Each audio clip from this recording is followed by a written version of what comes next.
Well, good evening, everybody. Welcome to the pre-show. Hello, hello, hello, Leslie Holker over in the chat room. Good to see you. Hey, Steve Clark. As people start to gather, I am still up at Andy's house, up in Pequot Lakes, Minnesota, up in the North Woods on the lake. Only tonight, I'm staying here at Andy's, and we are going to be broadcasting on good internet tonight. So unlike last night, well, I've had internet problems this week, from internet crashes at home at the home studio and really poorly rigged internet at the hotel last night. Nice hotel, very nice room, but their internet was left a lot to be desired. Yeah, these are great doors. They're on those sliding tracks down here, and they've got storerooms and things in there. So very nice in this place. So this is the downstairs of Andy's house cabin. And the bed used to be over there. That's now where the cat box is. There's a nook all back in there. And so it's very nice digs down here. It's a little echoey tonight. I'm a little concerned about keeping anybody awake upstairs, as Andy and Reagan are both in bed already. And so early to bed and early to rise makes a man healthy, wealthy, and wise, so said Ben Franklin. So we are just about set to go here. I've got to start the boom. There is the live feed going out to I want to make sure we're all set here. Recording, output device. We're on air at Odyssey Radio. Not really yet, not until 4 minutes and 25 seconds after the hour, but we're here and we are set to go. Hey, Susie Q, good to see you. Matt Finn, yes, I have to use my inside voice. I can't yell for Michelle Ken, I'm free at the top of my lungs. So good to see you, Michelle. And as always, and hope everybody's doing okay. Daniel Ondra, good to see you, brother. Glad you're here. We got about 2 minutes, a little under 2 minutes, and we're gonna head in Minnesota Mug over here at Andy's house. So coffee. They're very health conscious here at Andy's house, and Reagan is not vegan, but she is vegan, but she is very health conscious. And so is Andy. And so they don't have all the same types of things I have in my house, which is a very unhealth conscious house, even though it's gluten free. And we try. Theirs is very different here. It's just them, those two. And so my coffee, I always have to bring cream up for my coffee. But they did have some oat cream in the fridge. There's usually almond cream and things like that. And so I tried the oat cream, and I don't notice really any difference in the flavor. But as far as sweetening my my stuff, my coffee, it's usually my creamer does that, the vanilla creamer. But so I use honey. So I've got honey in this. I've got a very interesting mix of very bold coffee and honey and oat milk. So in a way, it almost tastes, if I think about it, tastes like a bowl of oatmeal with honey in it. So that's good. Okay, guys, we got about 15 seconds and we go live. So I'm going to go dark and we'll be right back.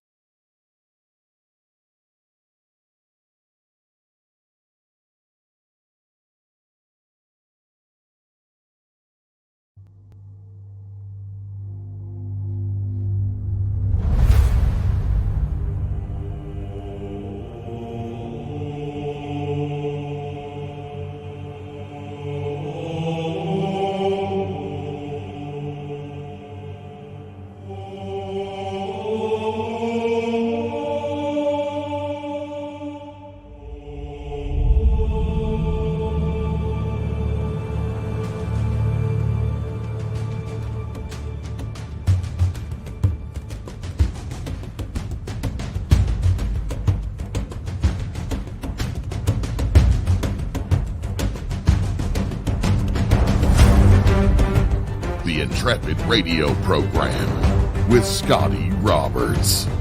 Intelligent talk.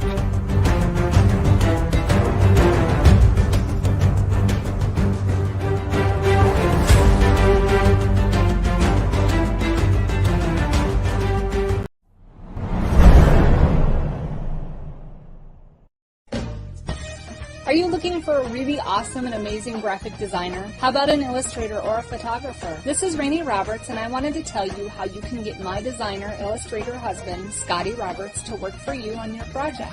Do you have an awesome self-published book but no cover, or even worse, a cover that really sucks? Do you need a kick-ass logo for your company or some f***ing awesome graphic designs for your ads or website? Then get in touch with my husband for the best f***ing awesome kick-ass design and illustration. He knows his stuff, and he's been at this for more years than I've been alive. Go to ScottAllenRoberts.com. That's Scott with two T's, ALANROBERTS.com to take a look at his online portfolio of work, or call 651-468-8115.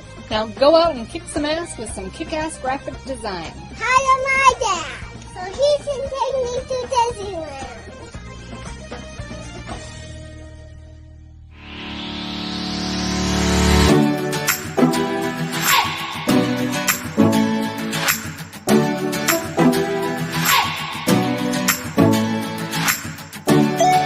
You're listening to the Intrepid radio program with Scotty Roberts.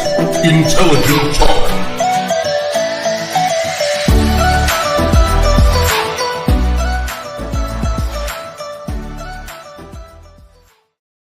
Hey folks, welcome to the program. I'm your host, Scotty Roberts of this, the Intrepid radio program. One of these days, I've got to make a new ad for my stuff. I got to get Rainey to record something new and my kids to do something to pitch in on that. I think that would be kind of fun because we've been to Disney World, so maybe that's an outdated ad. Let's have it, so we can, so our dad can, hire my dad so he can build us a huge mansion. How about that? That would be a good one. It could use an update. Thank you, Matt Finn, for that. My hair looks so pretty, fluffy and white tonight. It's the lighting. It's the way the lights hit it. If you look close enough, you can see my scalp right through my hair. There's so little of it there covering it.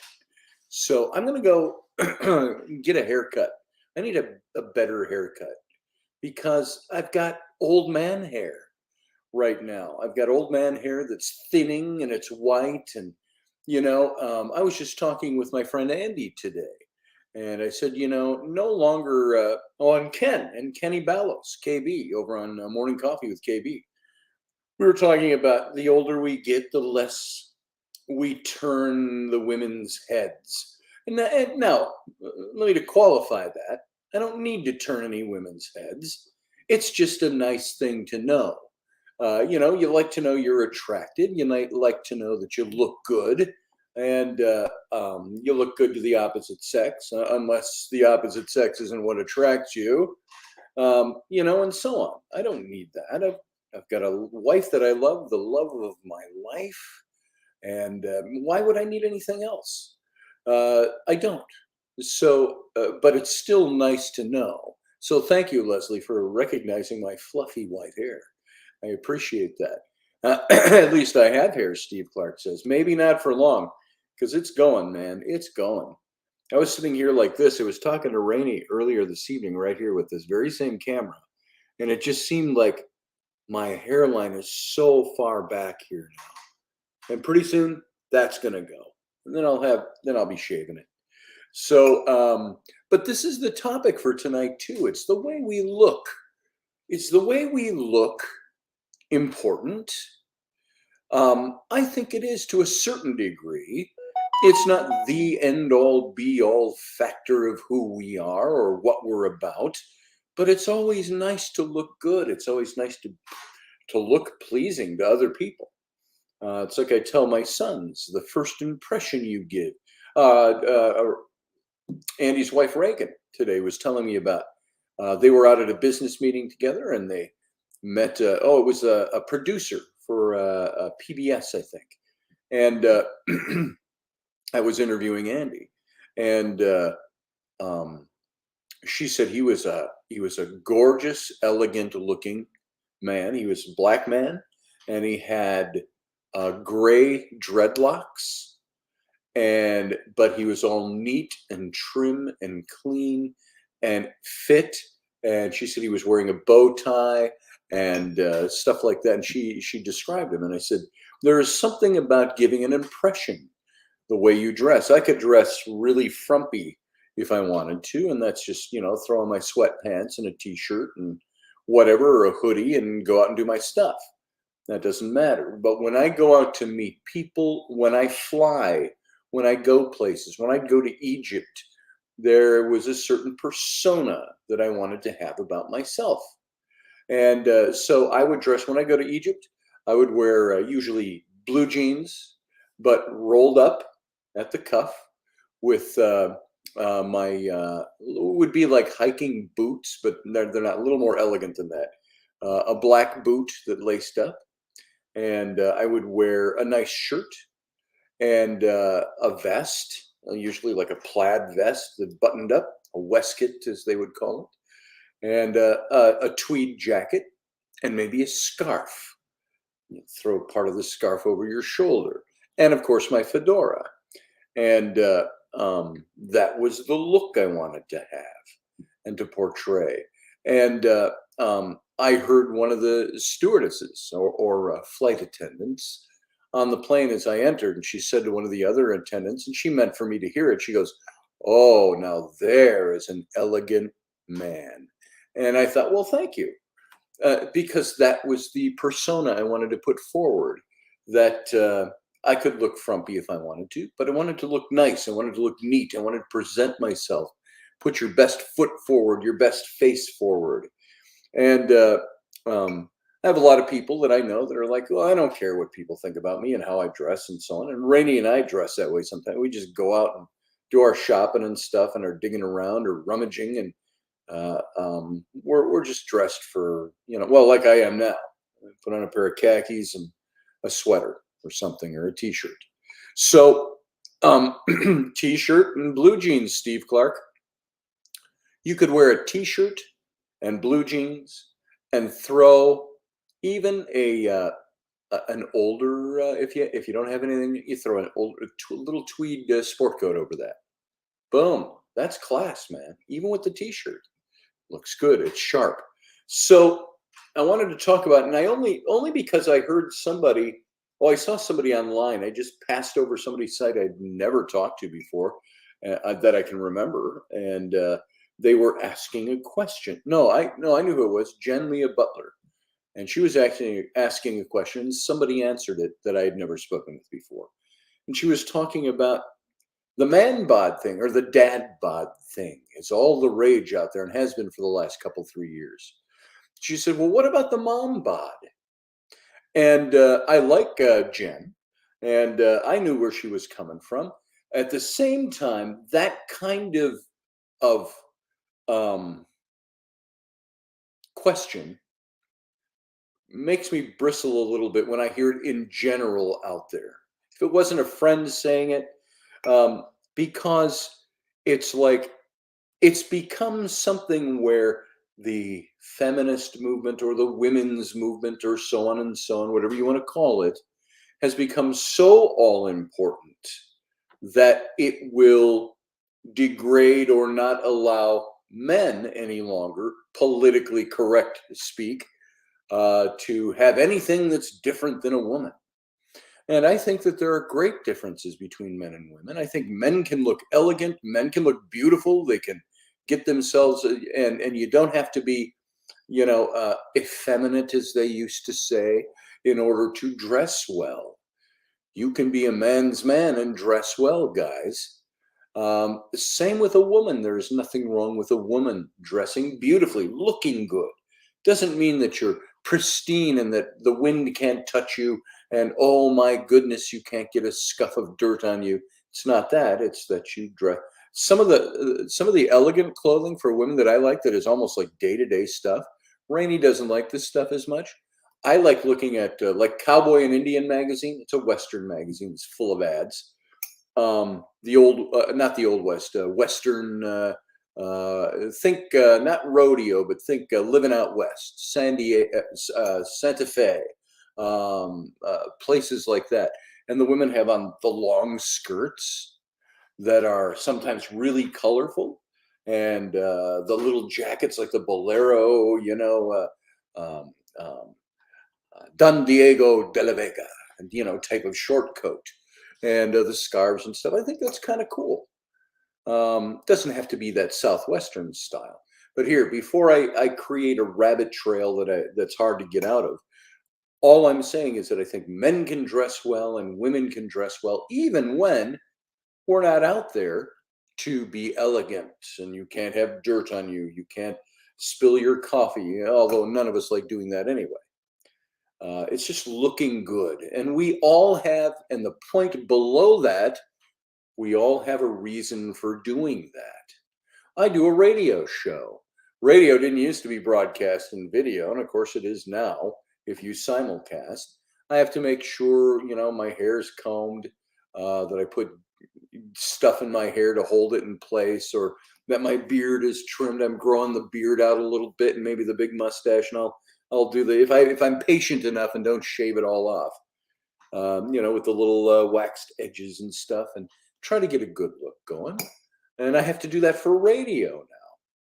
And and I'm always worried about my appearance because, I've got the red nose now. I've got the rosacea in my nose the last few years. And frankly, I look back at pictures from 10 years ago, and I had the beginnings of it back then. But as a guy, and as somebody who cares about the picture I present of myself, because I think it means something to present yourself well, I don't like the red nose. If I were to go to a client meeting and I had that glaring red nose, I think that doesn't look good, and it bothers me. I had a girl, and I may have told you this before, when I was working out in Utah 4 years ago, doing the same thing I was doing in Louisiana with Sam last year, knocking on doors in neighborhoods for roofs that had been damaged by the hailstorms. And a little girl came to the door, and I'm talking to her dad, and her dad steps away to get his wife. And the little girl looks up and she goes, "Are you Santa Claus?" And I said, "Why, yes, I am." "Shh, don't tell anybody." And she went, "Shh." And I said, "What made you think I was Santa? What was the giveaway?" She goes, "Your white beard and your red nose." So, yeah, and Leslie said she never noticed it until I mentioned it. If I'm tan, it goes away, kind of. But I'm pasty these days. So all of that is all under this umbrella of me talking about how we look. I'm using myself as an example because these are the things I think about, is I want to make sure I look good. And I want to make sure that I present the best face forward. And I used to do appearances when I'd speak at events and stuff. I would always wear the vest, blue jeans, and a not plaid, the tweed coat, because I wanted to present a certain picture about who I am, and that vintage look kind of thing. Now, let's spearhead off of that. The whole thing that's out there that's called the dad bod. What the hell is a dad bod, you might ask? I remember I've heard about it for a couple of years, and I never quite knew what the dad bod was supposed to be. But over the last couple of years, there's been a lot of guys that have found themselves gaining weight due to the impact of life in lockdown. And that's what that's done to their diet, what it's done to their physical activity. So when you leave the house, when you can't leave the house and you've stayed at home, you've locked yourself in, you're more likely to spend more hours sedentary. I have a very sedentary lifestyle. Unless I get up on the Nordic track in my office, I don't move around a lot. I sit all day today at Andy's. I sat here all day today on the computer, on my butt, creating things for him, for his business. And by the way, I just want to mention, we got that book done. Finally, it's been sitting untouched for a couple of months, we finally came in and reordered things the way they needed to go and sent it off to the editor. And so that is done.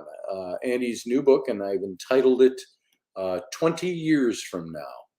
And it's all about his experience in building his business and becoming a businessman, going from rags to riches. But it's his life story in a way as well. He's only in his early 50s, so it's only a half of a life story, as I told him. But it's all his anxieties and all the stuff he dealt with, how he dealt with anxiety growing up and as a young adult and all of these things. So how he dealt with alcohol, things like that. So, but all of that to say, we were all talking today. We were talking about a dad bod. We were talking about what we were supposed to look like, about sedentary lifestyles. And he started a new business up here. He said to me a few months ago, he says, now that he's out of Lemon Squad and he still works for them and I think takes a healthy paycheck from them as well. But he says, I want to start another business. And so he bought a skateboarding business up here in Brainerd, which is about 15 miles from here. It's another big town right out here by Pequot Lakes. And so he bought this existing skateboarding shop because they're building a new skateboard park up here in Brainerd. And so he bought it, and man, did he take do some gorgeous work setting that thing up. He is so good at what he does. It's an old building, with kind of the facade. It's brick, and the brick is painted kind of this rich olive green, and then it's got black around some of the windows, and he's got new lamps out there, that hang out, that get the big curve on it, and the lamp, all the black wrought iron, and then this great wording on the sign, and his logos, and all of that stuff on the windows. Looks absolutely fabulous. And so, but the point is, I sat all day working on stuff for him, on graphics, for t-shirts, for different designs, for embroideries and stuff for his business. And that was a lot of fun to do. But we sit around nowadays, guys. If you have a job where you don't have to work hard and you're sitting on your butt in front of a computer or on the phone, you have your favorite snacks in front of you, you're watching TV just like your old man did, which means that once again, discussions of dad bods have proliferated all over the place. So what is a dad bod? The phrase dad bod, B-O-D, refers to an average guy who doesn't have a lean, shredded physique with the six-pack and the lean muscles that glisten when he sweats and in slow-mo comes out of the lake and swishes his hair to the side. A dad might instead have a paunch or a visible beer belly without even being hugely overweight. And just like the stereotypical suburban father of a nuclear family. And while plenty of language surrounding differing body types, especially those considered less conventionally desirable, like skinny or fat and things like that, before it can be laden with judgment or derision, dad bod originated as a term of endearment, believe it or not. It evokes a relatable, warm kind of dude who kicks back with a beer and pizza after his kids have gone to bed. Although it should be mentioned that a dad bod is not exclusive to men who are actually fathers. It sometimes applies to guys that don't have families at all. So Mackenzie Pearson, then a student at Clemson University, was one of the first people to use the term online. And in her 2015 article, Why Girls Love the Dad Bod, Pearson did not coin the phrase. She described in her story how the term had come to her attention through a handful of friends who happened to be into guys who had a tummy instead of a six-pack. One of these. And so, which irritates the hell out of me, having one of these. I will tell you, and Scott Allen, if you're in the chat room, it was Scott said that, remember, your good diet or your body shape begins in the kitchen. And he is absolutely correct. I eat for doo-doo these days. The type of stuff I eat isn't any good.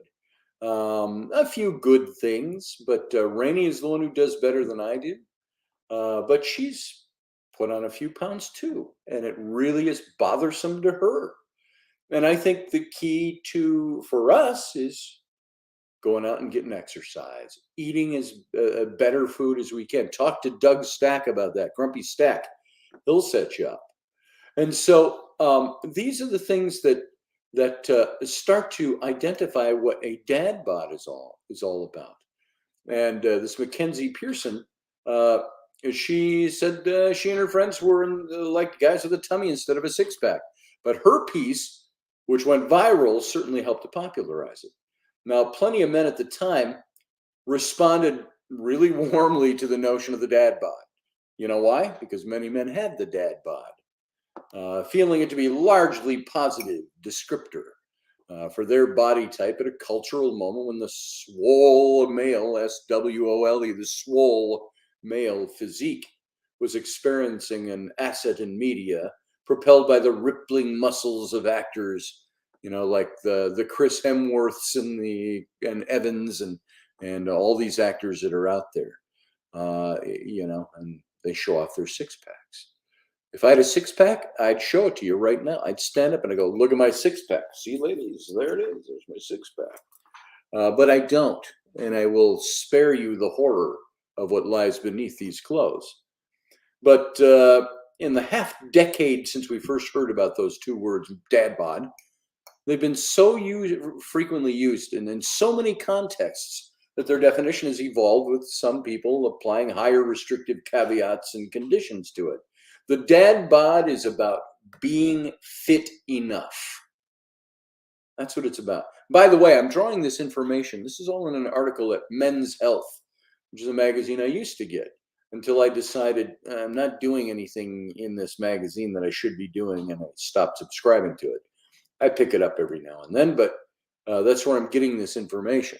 It's all about me uber fit, or not narcissistically about the me uber fit. And The Guardian's Barbara Ellen in 2020 wrote, it's about having minor love handles, not letting yourself go. And when women talk about dad bods, they really mean Hollywood casual dad bod, the likes of Matt Damon, father of four, photographed ambling around looking relatively normal. And so by this logic, you only have a dad bod if you're fit, but not too fit. If you have some fat, but not too much, think of the category as a fifth option left, just off the edges of our cut, ripped, jacked, or swole continuum of men that's out there. So who decides this isn't clear? Who makes these decisions? I think it's just by popular usage. Nor is the answer as to whether or not it should be hailed as progress that the male body is now being subjected to a gaze almost as hypercritical as that which has plagued women for centuries. If a woman got a little bit out of shape, if a woman, remember back in the 60s, I don't know if any of you women are old enough, probably not to have worn them, but your mom wore them. Girdles. You remember girdles? That was part of my mom's daily routine, was putting on a girdle. And it was just the way you dressed. And that went along with the torpedo bras at the times too. But when Jason Mamoa, one of Hollywood's fittest working actors, was photographed on vacation a couple of years ago, he took some time off of his strict Aquaman training and diet regimen. He was accused of having a dad bod, despite still being in peak condition, albeit with slightly less definition than when training every day on the set of a movie. And of course, without makeup and lighting. So you look at guys like the internet went wild for Zac Efron's dad bod physique a year or so ago. Men's Health clarified in its coverage that he still looks very fit by just about any normal person's standards. And that usage of the term was inaccurate in this instant. And so apparently at some point people started saying dad bod when they simply meant hydrated. And you know what? I look at guys like Jason Mamoa in his off days, and I go, man, I'd like to look like Jason Mamoa in his off days, in his dad bod days. Wouldn't that be nice? So There's blurring of definitions. It's out there. I'm seeing some chatter over there. Michelle Cannon-Free, I had a baby a month shy of 43 years old. And meaning not your baby, you was a month shy of 43 years old. I definitely have a mom bod. And she laughs. Free drinks for you, says Sean Stroik, field guy. Just take from bartender and don't leave it unattended. Okay, that's a different topic. Leslie Holker says, I'm 64. I wore them as a teenager. It's what we were told to wear. You're talking the girdles and things like that, I'm sure. Michelle said something here. I thought, Leslie, I have a smart, sweet, chiseled hubby. So I am blessed, says Deb Treadway. I am not chiseled, but I'm sweet. I'm not short either, but I'm certainly not chiseled. When I say to Rainey, you'll see it on the radio sometimes, on the show, I'll say, do you find me attractive? And she's, oh, yeah. So there you go. That answers it all, doesn't it? So anyway, these blurrings of definitions means that unfortunately what began as a fairly inclusive, body positive term for a certain type of guy is now being increasingly used either to fat shame or to self-flagellate. You don't need to spend too long scrolling through Instagram to find posts where the fittest, leanest, most shredded individual might describe themselves as having a dad bod. If they happen to skip a workout or eat bread one day. Oh my God, I had bread yesterday and I've turned into a total dad bod. It's like, F off. I'll show you a dad bod. Now, my dad bod on top of it, I got a big scar right here. And I've got all kinds of, they're like, it's stretch marks, but I think it's from, they only appeared after I had the surgery. I don't know if it's from stretching me open or what it is, but I have these little purple lines all through this part of my body right here. Just at the upper top of my ribs. And so I don't like going in the pool anymore. I just don't, I don't think it looks good. It's unattractive to me. It's like, I feel like the Quasimodo going for a swim. Sanctuary.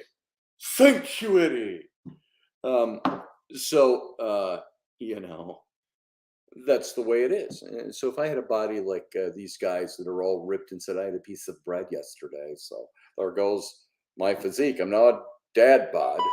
Drop dead. So naturally, some chubbier guys have expressed annoyance when this happens.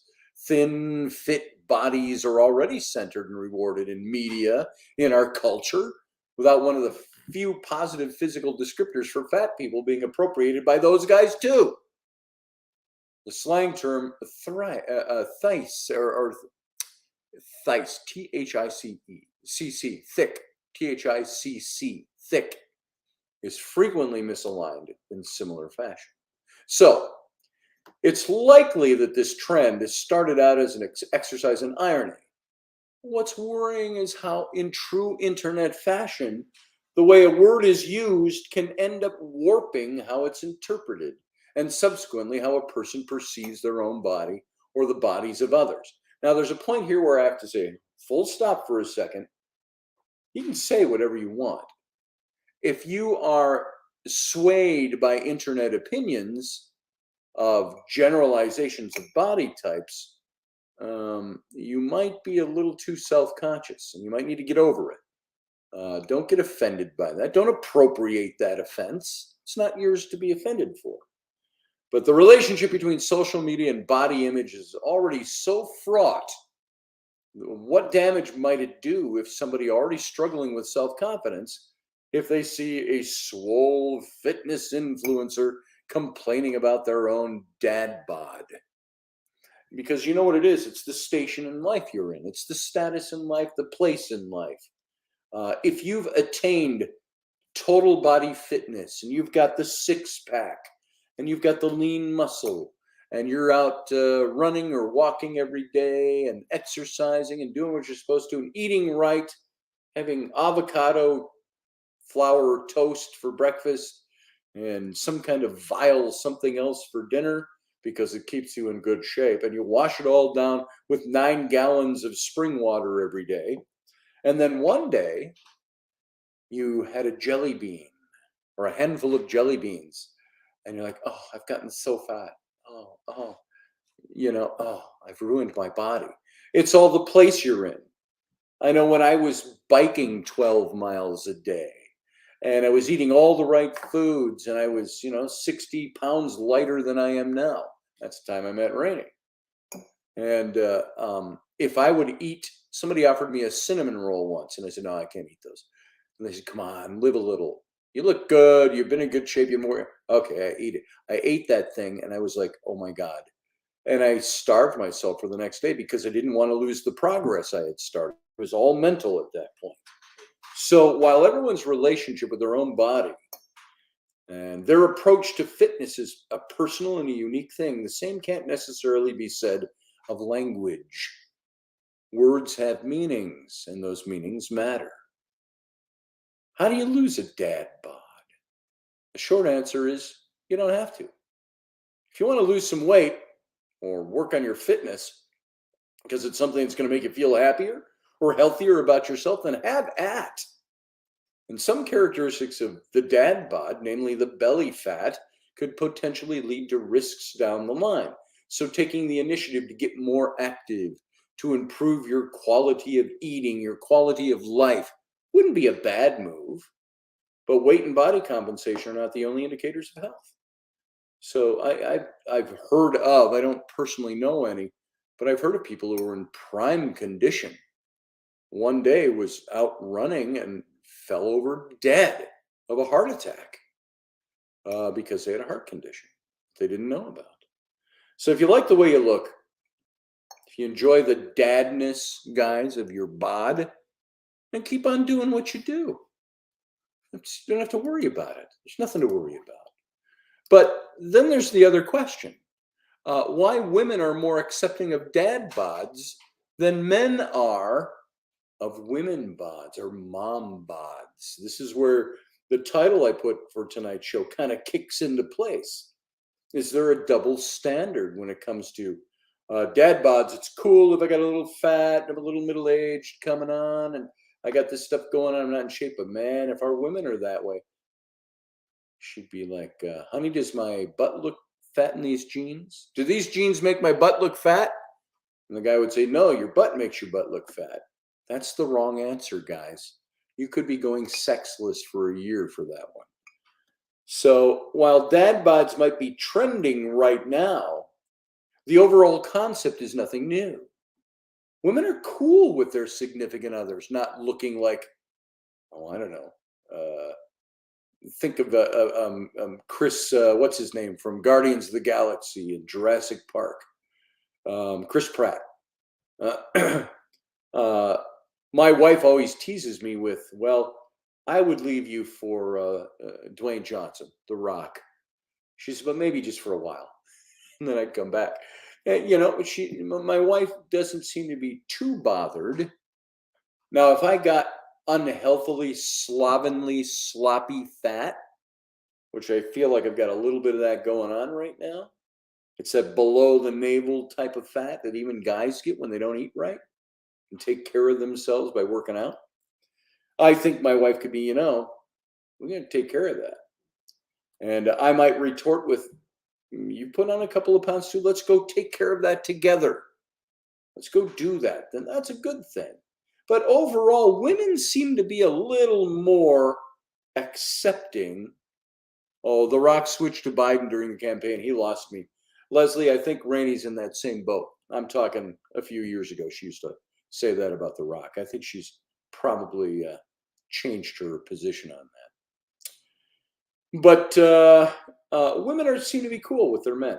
Not looking like Ryan Gosling, not looking like the next best guy with a six-pack. But men aren't always cool with their women gaining a few pounds and losing that whole Jennifer Aniston figure, Gosh, honey, what happened to your waist?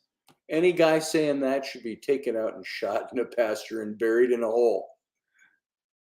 But that goes through their minds. Gosh, honey, I know I put on a few pounds, but man, you only had 3 kids. So women in the 1800s used to have 19 kids. Oh, but they weren't fat because they went and worked in the field. This is the way guys think nowadays. When women see a man with a dad bod, they think he's a family man. He's a nurturer. He's putting his family before himself. He's not spending 8 hours a day in the gym. But when men see a woman with a mom bod, they think, oh, she's lazy and still hasn't lost all that baby weight she gained. So, Jennifer Wolken is a PhD, a psychologist at the Joan H. Tisch Center for Women's Health in New York City. And she's the one who said that, by the way. So the dad bod becomes a symbol of attractiveness to women to a certain degree, suggesting that he could be a good husband, a good father, a good provider.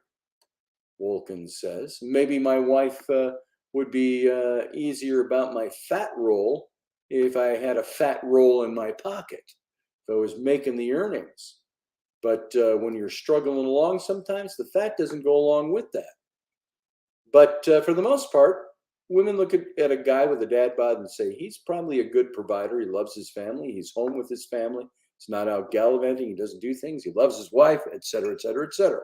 All stereotypical things we place on that kind of guy. He's pursuits outside of the gym. He's not going to be standing you up for dinner because he has to get a workout. That's if he's single. Meanwhile, to men, physical attractiveness to their significant other is just a bigger deal. After all, back in our caveman days, it was the best predictor of a woman's health and how good of a partner she would be if she was in good shape. Being a good mom was just a given. And I would suppose men would have to be in good shape too, because they had to go out with their clubs and beat dinosaurs over their head. So the thing is, though, that all of this doesn't tell the whole story, according to experts.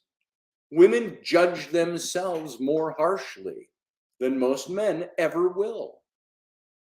For instance, when you ask women about their ideal body size, it tends to usually be thinner than what men prefer, or than what the woman is at that point when she says it. What women might want to see as overweight or heavy, men often see as normal or healthy and likely attractive.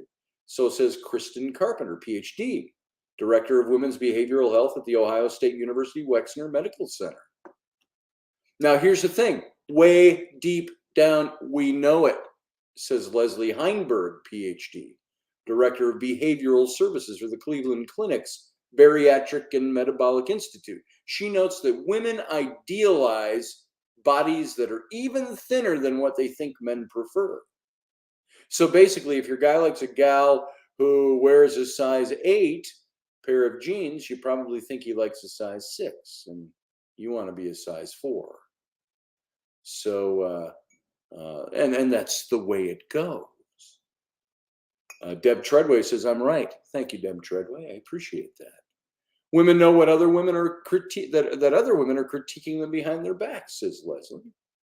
Do you think, and let me ask this to the chat room, is there any fear on the part of a woman that if she isn't that, what she sees as that idealized size for her man, that her man could be swayed because the eyes are so easily swayed by what he encounters out there in the world, whether it's the office place or the workplace or whatever. Guys compartmentalize that way. That's a different topic. But women don't do that. Men tend to compartmentalize. And I'm speaking in gross generalities. Why do men have affairs? Why do they get involved with other women? Why do they have sex with other women? Because they can do it and walk away from it and never think about it again. They compartmentalize it away, generally speaking. Is a woman afraid of that? Does that scare most women to want to stay in better shape for their man? Women striving for thinness isn't solely about appealing to the opposite sex, says Heinberg, though. Sometimes it's about meeting other women's body image ideals, as Leslie Holker alluded to. After all, women are exposed to thinspiration and other idealized images of women's bodies far more often than men are. And these idealized images of women are targeted to other women, she says. So they tend to judge real women's bodies against those ideals way more often than men do. Oh, all the girls down at at the office are gonna judge me for getting heavy because I had a baby or whatever. I gotta get that off. I gotta be able to slip in and zip up those tight jeans and look good in them. So being dissatisfied with your body is a really sad part of being female, Heinberg says. It's almost universal. How depressing is that? And although body dissatisfaction is much less prevalent in men than it is in women, women aren't the only ones who are judging themselves on the regular. Men worry just as much about how people perceive them as women do, but the way it manifests itself is very different. Women tend to be more concerned with how their bodies are perceived, whereas men worry about how society will rank them based on their intelligence and their income. Do you know in some societies, I remember I was in church work for a while. I was in seminary in my early days. It was a man from Baptist Mid Missions, I think it was speaking to our church. And he talked about a missionary he knew that was overweight and had a big belly. He says, and this missionary, when he got off the field, he lost it, just like that. And he said, because while I was over there, that culture respected you more as a man if you had a big belly. Because what did that imply? It implied that you were rich enough to have a life of ease and rich enough to feed yourself well. And so you would gain weight. And then, of course, he lost that weight when he got back home and off the field. Leslie says, I must be an oddball because I've always seen the beauty of a person by the way they treated me, not how they looked. Yeah, that's what we all do. We all know. And I wanted to make this statement. I was saying this to myself and sounding it out before the show, but because I want to make sure I say this right. Somebody had said today in that post I was looking at something about does it matter what if you have a man bod or a woman bod or a mom bod? Doesn't matter. What matters is on the inside. And of course, we all know that. That's the stuff we know. What we aren't always willing to acknowledge, however, is the fact that while we all know a person is of value on the inside, no matter what they look like on the outside, it doesn't mean that we don't judge people by their appearance, sometimes even subconsciously. And sometimes we are drawn to people that look certain ways, as opposed to those who aren't. And admit it, because we've all done it. Despite being able to admit as we learn things and grow in life, that isn't the qualities. The qualities are the inside qualities. But I also believe the external qualities are going to be reflected by what's going on inside. If you're depressed, if you're not confident, if you're shabby on the inside, you're probably going to look shabby and lacking in confidence on the outside. I think sometimes physical health, and that's not a panacea over everything, because there are very beautiful people I know too who are wrecks on the inside, because their reason for being beautiful people maybe isn't always well placed. But if you're not qualified, you should not get the job. That's it. That's what I believe. Current president chose a vice president because of skin color and sexual and sex. Is that what you choose a vice president on, or do you choose them on their ability to do the job? And we've seen that. That's just the first example that comes to mind. You can go all through our history and our current history and find out all kinds of examples like that. And removed ribs, Steve. So I didn't see what Steve had said. Just the world we live in. Hey, Sean Stroik. Good to see you. It's superficial. Yeah, it is. But we are a superficial people. Until we stop being superficial. And what did the Apostle Paul say in the New Testament? Whether you like him or agree with him or not, he had some truths that he disseminated, despite, I think, hijacking Christianity. He said something to the effect of, and it was on this thing of, what did you just say about the, Leslie, if you're not qualified, you should not get the job. No, there was something else. I lost my train of thought here. And now I can't remember what he said. It was about superficiality and stuff like that. Now I can't think of what I said because I spent too much time qualifying who the Apostle Paul was. It'll come back to me. So the externals, if we judge, I know what I was going to say. He said, when I was a child, I spoke as a child, I thought as a child, and I acted like a child. But when I became a man, I put away childish things. And I think this is the same thing that we experience with the way we judge superficially. So we did that all in grade school, middle school, high school, college to some degree, our young lives and professional lives, no matter what you worked at, until you started growing up and realizing that's not the way we judge other people. So there you go.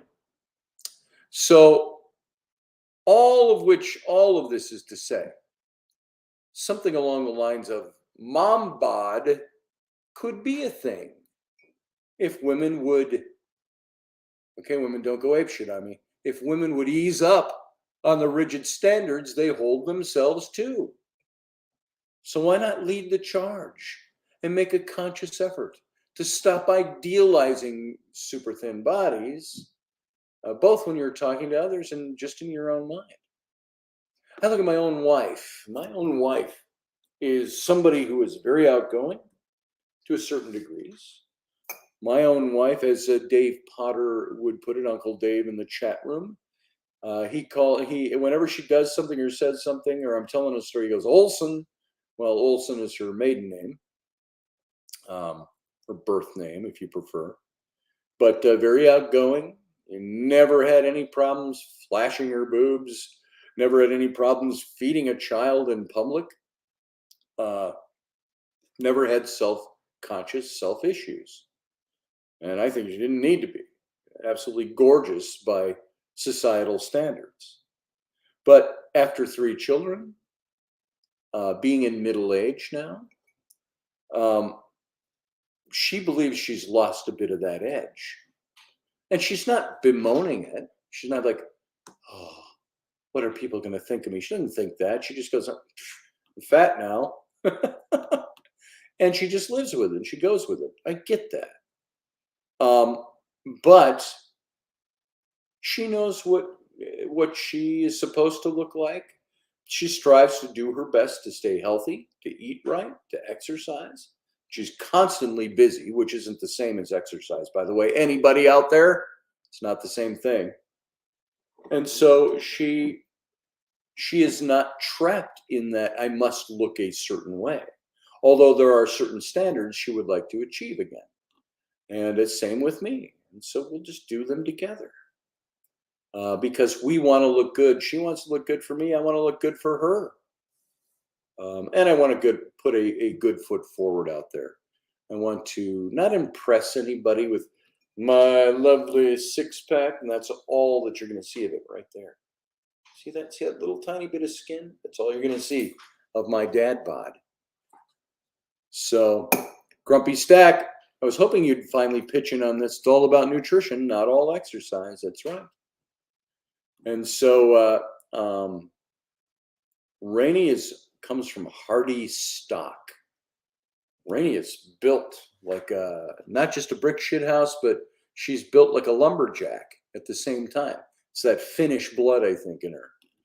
And, Rainey's the one that could pick up the sofa and throw it across the room if she needed to. So anyway, all that to say, using personal examples as illustrations, I don't have to worry about that stuff. Worry about being in good shape, worry about eating right, worry about living longer, and let the other stuff take care of itself. There you go. Dad bod, woman bod, what do you got? I'm a little more excessive than a dad bod, I have to admit. I've got more fat than a dad bod should have on it. And I can hide it well on radio, but I'm still heavier than I need to be. I need to take care of that. And we all have our things. We all want to be able to do the right things for our health and our body. So I encourage you to do that. Don't worry so much about the dad bod and mom bod thing. And for our radio audience, you know what? It's time that you got to go. I hate to tell you. It's with a sad and heavy heart that I say this. Live long and prosper. The rest of you stick around for the captain's cabin.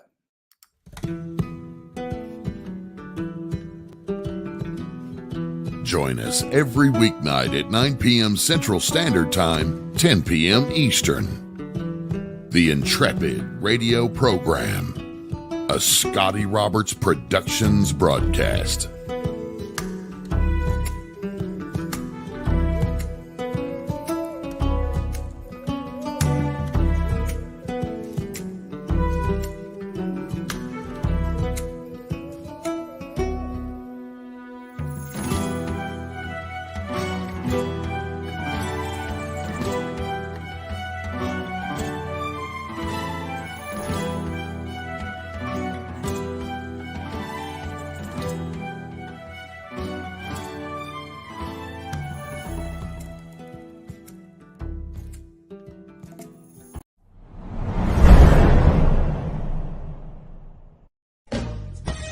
Are you looking for a really awesome and amazing graphic designer? How about an illustrator or a photographer? This is Rainey Roberts, and I wanted to tell you how you can get my designer, illustrator husband, Scotty Roberts, to work for you on your project. Do you have an awesome self-published book but no cover, or even worse, a cover that really sucks? Do you need a kick-ass logo for your company or some f***ing awesome graphic designs for your ads or website? Then get in touch with my husband for the best f***ing awesome kick-ass design and illustration. He knows his stuff, and he's been at this for more years than I've been alive. Go to ScottAllenRoberts.com. That's Scott with 2 T's, ALANROBERTS.com to take a look at his online portfolio of work, or call 651-468-8115. Now go out and kick some ass with some kick-ass graphic design. Hire my dad so he can take me to Disneyland.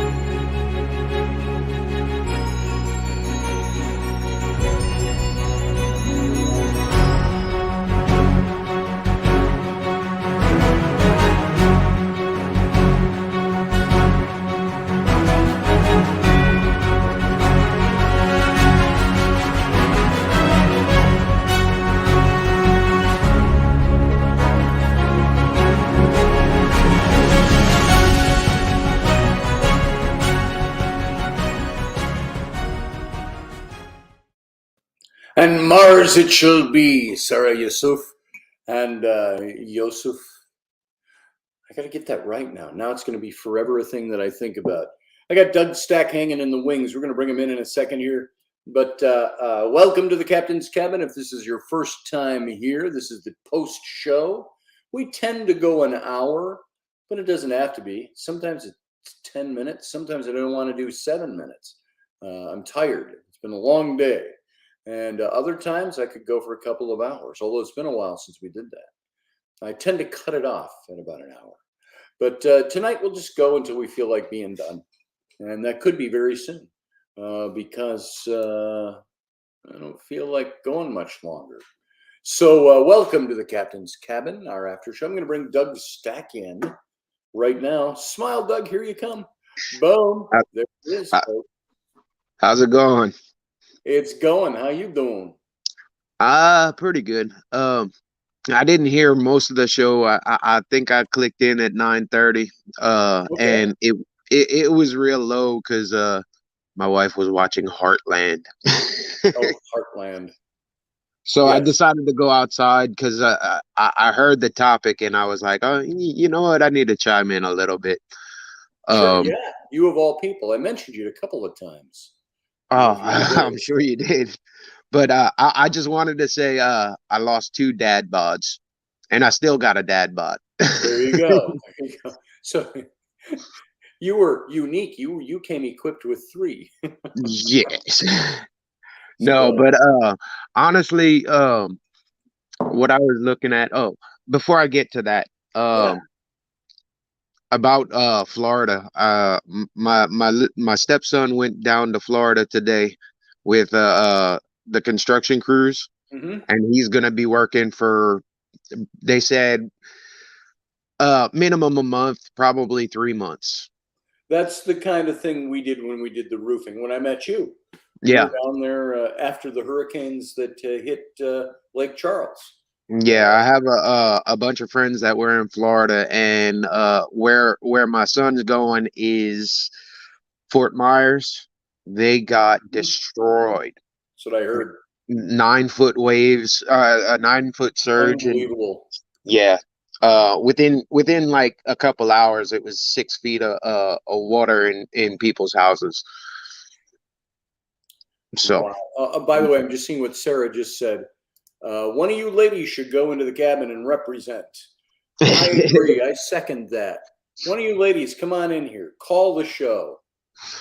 Here. I'll even make it easy. I will put up the invite link so you can call the show even easier. You don't have to go look up the link because here it is. Boom, right there. Let's get one of you in here. So, what's that about Uncle Dave? Dave Potter, are you ready for tomorrow night? Aroo, says Elderberry. I don't know what that's all about. Anyway, go ahead, Doug. okay, so I mean, everybody, pretty much everybody knows my story as far as I had an accident 3 years ago. At the time, I was 370 pounds, and being off, non-weight bearing on my ankle, I gained 80 pounds. At that point, I could only walk 5 feet without having to stop and being out of breath and everything, and my back hurting. Um, I had the surgery, and then I did great on the surgery, but I wasn't getting the nutrition.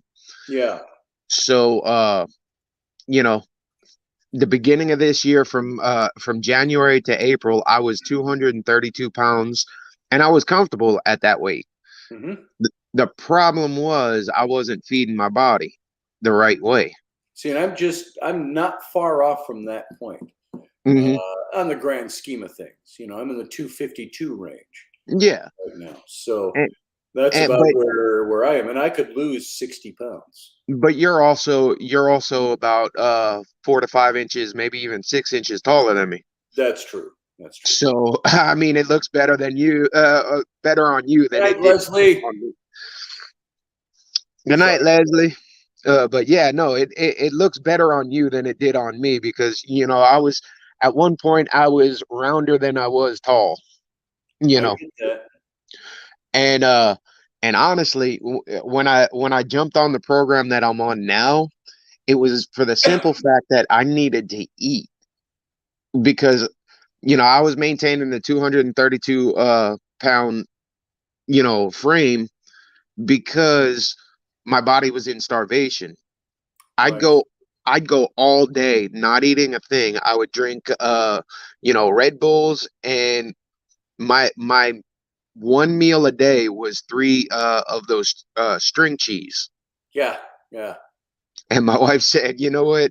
She's like, "I don't think you really need to lose any You're more going to weight." die of malnutrition. Yeah. She said, "You don't need to lose more weight if you don't want to, but you need to put some stuff in your body." Mm-hmm. And I was always at the fact that, there's something like I think 40% of people who've had the gastric sleeve like I had, 40% either within 5 to 10 years get back to the weight they were pre-surgery or more. And look, that's too much money to just flush Yeah. down the toilet. Uncle Dave, if he comes in, he could tell us all, and he's mentioned it before. I think he in the last year and a half has lost $1.5 billion. Yeah, and that's great. I mean, I'm looking at it in a whole new way. At one point, I did not, I didn't care about anybody else's weight, and Right. I didn't care about myself. When Yeah. I felt like I was gonna have a heart attack and die, Hmm. I said, you know what, I gotta change. And now that I've changed, I want to help everybody else because I didn't I didn't want to reach out to anybody to ask what they did Sure. because I had it in my mind that I couldn't do it. Yeah. And when it's a tough road, it was semi easy for me, but it's a tough road, But you you know. were also very disciplined. I remember we went out Yeah. to eat with you. Sam and I went out to eat with you 2 or 3 times Hmm. when we were down in Louisiana. You drove down. You were an hour north of us, and you drove down to meet us for dinner. Yeah. And there were times we went to a Mexican restaurant once, and I Hmm. think I said, "Oh man, this is good." And you go, "I'd love to have that, but I can't have that, so I'm gonna eat chips or whatever it is you ate." And I'm like, "Oh man, you are disciplined." Uh, Yeah, well, I mean that's the thing. When I get it into my mind that I need to do something, I'm gonna do it. And there's times where I cheat and I eat whatever I want. And like sure. tonight, I had Nutella, which is I'm okay to have Nutella, but I had it on a like a pita bread, a white pita bread. I Yeah. said, you know what? And, I don't care. and That's what I. when I was eating well, back and I keep hailing back to the time I met Rainey when I was doing all that biking and eating well, and that's the last time I think I really did it. Was that's 17 years, 18 years ago. Mhm. But um, I got to the place where I stopped desiring the things that made me fat because I cut them out, and I had a presence of mind about it that I said, if I eat that, I will eat it then tomorrow. It was like the Mhm. whole thing with the working out. Did you get this when you were walking all that time? I felt when I was biking, I had to go every day. Yep. Every day, same time every day. I regimented it. If it was raining, I went biking. Why did I do that? Because I felt if I don't go today because it's raining, I won't go tomorrow because it's hot. Or I Mhm. won't go, and then eventually I won't be doing it. And I did it every day. I did 7 days a week. Yeah. Yeah. And I don't know if you've been if you saw, I'm doing, it's a challenge for me, but I'm putting it out there for everybody else to do. I'm doing a 30-day 8,000 step challenge. You Okay. know, Is that 8,030 days? Got that. I'm no, no, halfway there already. no. No, but I was sitting there and today was day 9. I have about 9,000 steps in. It's kind of a slow day for me. Sure. Um, But my biggest deal is Saturdays and Sundays. Now Saturdays I usually get about 6,000 steps while I'm open. And then the rest of the day I kind of lay around and do nothing. Well, Sunday I was like, you know what? It's going to be hard for me because I don't like to do anything Sunday unless it's cut the grass, and that's about it. Right. Well, my dad went over to my mother-in-law's house, and I had gotten about 5,000 steps by the time he got in there, and I was like, oh man, I got to do freaking 3,000 more steps. He's like, it's Sunday, relax. I said, no, I'm doing a 8,000 step challenge. I need to do it. Not for anybody else, but for me. I need to do 8,000 steps a day. If Yeah. I say I'm going to put it out there, I got to do it. Hey, folks, I got news for you. And as Steve Clark says, Field Guy is right, Doug. You should start a YouTube channel to help others with their weight loss. You haven't thought about that, have you? I don't think I talked to you about that, huh, Scotty? Not for too many hours. No. So, hey, Ryan Yeah. Gale. Also, Matthew, you've been sitting in here very quiet. Yeah, yeah. What's your Yeah, yeah. plan? Do you walk 8,000 miles a day or 8,000 steps a Yeah, day? it's just I was over here and I Oh, just hold walk on. I walk. can't hear you. Hold on. Oh, okay. I wonder where your Yeah, mic yeah. is Good night, set. Doug. Edit mic Scotty. setting. Oh, your mic is very low. Okay, go Oh, ahead, Matthew. yeah, yeah. Good night, Doug. Good night, Scotty. Yeah, I was listening to the latter part of the conversation you had earlier concerning the hurricane and what's going on in Florida. Because I just want to send my deepest sympathies to any person you like chat who has family in Florida, because my mother's cousin lives there as well too. See, so a lot of people have lost power and everything since that thing ravaged. And the thing about it is that Barbados had it over us, but it was in a tropical wave. Like, well, we had some very Oh, hard yeah, gusts you had here it. You must have that had was it so down bad there. that it actually damaged the roof of a school, and it was just a tropical wave. So when I saw it around that time, and I felt it, and how hard the wind was blowing at that time, we didn't get the flood in front, but just plain wind. I said to myself, this is going to be a very serious storm. Yeah. So, Mhm. yeah. Well, now I haven't heard, but I think it's probably because they haven't been able to do much yet. They're just starting, I think, to No. get the rescue and the reconnaissance done. I haven't heard of any deaths yet, Mhm. and I'm hoping there aren't any. Would it Yeah. be nice to have a big storm like that wreaked that much damage and nobody died? Yeah, that would Yeah. be great. I haven't heard, but I think it's because I'm not hoping there will be, but I'm thinking it's probably because there hasn't been a lot of effort that's been able to have been made yet. Mhm. Yeah. And a lot of people did evacuate. So Yeah, I because I heard remember. Yeah, what's I, that? continue. I heard Oh, a yeah, because story. uh-huh. Hold on, Matthew. Wait. I heard No a problem. story that there was one guy. He was down near the Tampa Bay area, and he went into his basement, and his Mhm. basement was flooded. When he went down there, he stopped in the middle of the stairways because there was a 7-foot alligator just looking at him. Oh, nice. Bye. Whoa. I guess I have a pet Florida alligator. Everglades, boy. Yeah, yeah. Wow. Oh yeah. Because once they have this storm surge, it will bring in all these creatures, even sharks. I heard a story in the Bahamas, I think it was. They had a hurricane called Dorian that sat over the Bahamas for, I think it was 36 hours or something like that. And people actually, when they began to try to fix or do repairs, I think it was a bathroom or someplace that was filled with water, and actually found a shark in there and all that. Yeah, those things happen. Yeah. Dorian, that was about what, 2 or 3 years ago? Yeah, in 2019, just before the pandemic. Yeah. Yeah, I remember This, that storm. yeah, this particular one here, no doubt to say, is the strongest America has had in a while, because I know the Katrina, that was a large Yeah. damage that day was terrible. So, yeah, Oh. All right. Well, yeah. that's So all I my know. condolences to my sympathies to anyone who right like now. chat. That's all I know. I have family there, so So, yeah. all right. Well, thanks, Matthew. Okay, thanks, guys. Appreciate it, brother. See you later. Good night, Matthew. All right. Susie says only one she's heard of so far has died. Yeah. Brady. Well, I mean, like that's the thing. They haven't been able to get into the bad areas yet. Haven't been able to get in to find out. And 2 million people plus without power. That means nobody's got phones going. Nobody's got, if they're still in there. So. Mm-hmm.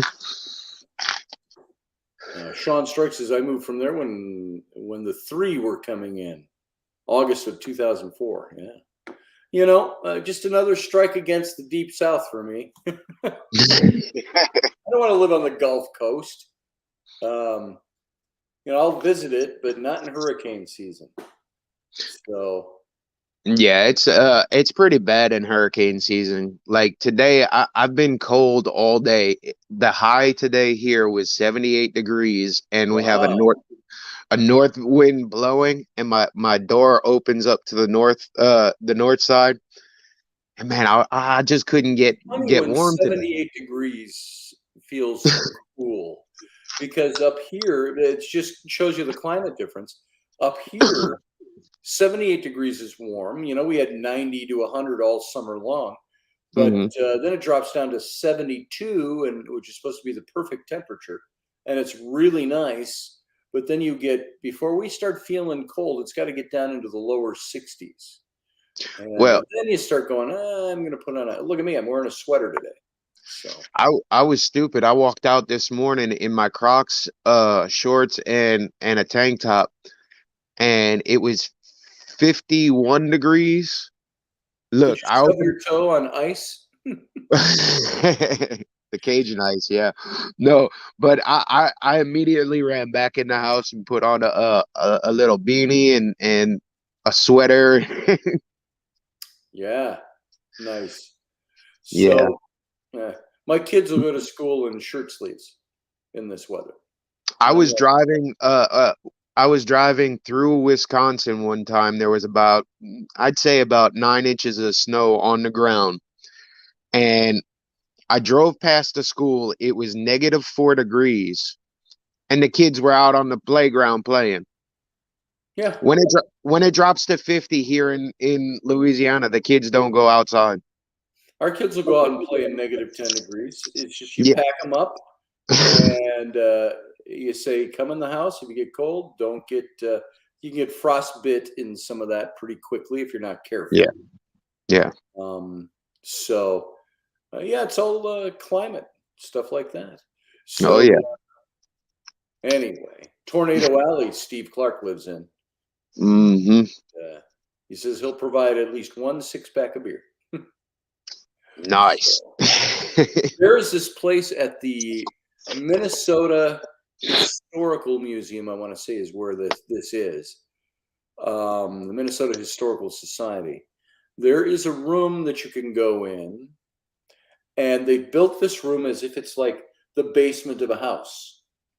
And you enter into a door in the back of the room, and you're in a room like this, and there's a little window, the egress window up high, and there's a stairway that goes to nowhere. That's the upstairs stairway, and you're sitting in this basement of just a typical clean basement, and you see weeds outside the window and the egress window. They're wafting in the breeze, a little bit of flowers and stuff, and it's supposed to be, it simulates what it would be like sitting in a house as a tornado goes over your house.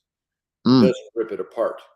And the thing starts, the windows start shaking. You hear the outside, the plants start going all in one direction, and it's pretty crazy. And I had, when Abby and Bryn were little, was when I was there. It had to be 25 years ago. I don't even know if they still have the same exhibit there. But I would think so, because it was kind of a cool stationary exhibit thing. But did Alaska have a typhoon or something recently? Asked Rudy. I have no idea, dog. I have no idea. I know they have earthquakes up there. I don't know if it was a typhoon. I would think would have been classified a typhoon because it's that close over there. But I think it was just like how the Northeast gets nor'easters. I do. I think it was something like that. It wasn't at least hurricane or typhoon strength, but it was close. Now, Alaska does get hurricane force winds. My sister went to college up there, and we drove up there in 1994. The day we got there, it was 86 degrees. That night, a cold front came through. There was winds at 84 miles an hour all night. The next morning when I woke up and walked outside, it was 32 degrees. Snow on the ground? No snow on the ground, but 32 degrees from 86 to 32 overnight. Yeah, it was pretty cold. We've had it up here where sometimes you get snow. You'll get dumped with 2 to 3 feet of snow before Thanksgiving.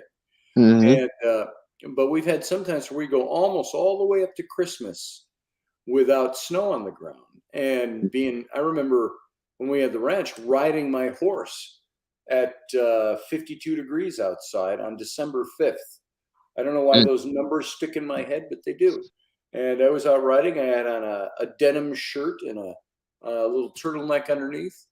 And that's all I had on. And well, I had pants too. But, well, at least you had and pants. It was nice out. But then we've had the opposite end. You know, March, April is when winter starts to blow out. Hmm. And so in April, I remember it was the first weekend in April, and we had like 82 degrees and green grass, and we had the horses out in the yard. And we were brushing them out and all of that. And it was gorgeous when it was normally, you know, in the 20s and 30s at the end of March, going into April, and then it starts to warm up for spring. So it all depends on the year. I remember my parents had a timeshare up in the Poconos in Pennsylvania when we were younger. They had 2 weeks. One was in like August and one was in March. Well, the one in March we always went skiing because that's, you know, it's still cold enough up there. It's not too cold, but there's still snow on the ground. Well, one March we went up there, it was 82 degrees. We were skiing down the hills in mud. Nice. The next year, they didn't even have to make snow. They had 6 feet of snow on the ground. Wow. Yeah, it all depends. I mean, it's a cycle. Geoengineering, they're talking about in the chat room. Michelle Canterbury mentioned it. Susie Q was mentioning it. Who the hell gives them permission to do this stuff? They're the government. They can do whatever they want. I guess. So, but anyway. I was talking about that with a friend of mine. They've been doing geoengineering since you know, since Vietnam or before that. So, you know, that's a known fact, and everybody just turns their head the other way. Yeah. Happens. Like some law somewhere that got signed, some piece of pork in some bill got signed to allow somebody to run those experiments and whatever. Yeah. So. But yeah, I saw a picture of the of Ian last night, the hurricane, and somebody had said electric storm. Well, on that whole loop they had on the western side of the eye wall, it was lit up. You know, you could see flashes of lightning, but there was at any given point there was so much lightning where it didn't it didn't flash.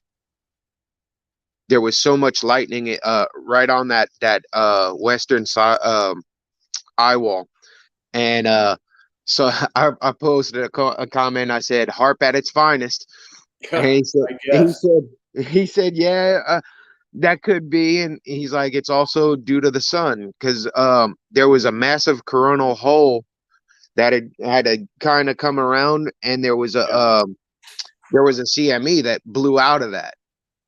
And what a lot of people don't realize is the sun has a lot to do with the atmosphere on Earth. I mean, all that charged particles coming at you, it's gonna do something. It's gonna. Well, I'm saying because I'm kind of fried. Me too. And I participated in this conversation as best I can. I'm glad we don't have a whopping conversation going in here with all elements in the chat room wanting to talk and share their take on something. So yeah, it's kind of. I haven't seen Speaking of that, I haven't seen Professor Bauer in here for a couple of weeks. No, it's been days. It's not been weeks. I think you were. I haven't seen him in the chat room or in the captain's cabin for a while. Well, I think it was last week. You had it was you, Sarah, and Professor Bauer and Dave, Uncle Dave. But it was early in the week. It's been a while. Of course, somebody has to. Roger Rabbit. All right, guys. Good night. So, Doug, thanks for being here, brother. And you have a good day tomorrow. We'll talk. Thank you for having me. See you later. All right, guys. That's it. That's all we're going to do tonight because I don't want to do no more. And trying to look at Elderberry's profile button. What the picture is, I couldn't tell. So good to talk to you all. Good to see you all. Glad you all made it here. Tomorrow night I will be back home and in my own studio. And last night was a disaster, and a couple days before that was an internet disaster. But so we're going to be back on the home front, and that's all I got to say about that. So thanks everybody for being here. I think I've said that 10 times now as I'm wrapping up. I want you to come back tomorrow and have a good night tonight and a good day tomorrow. And I will see you later. So live long and prosper.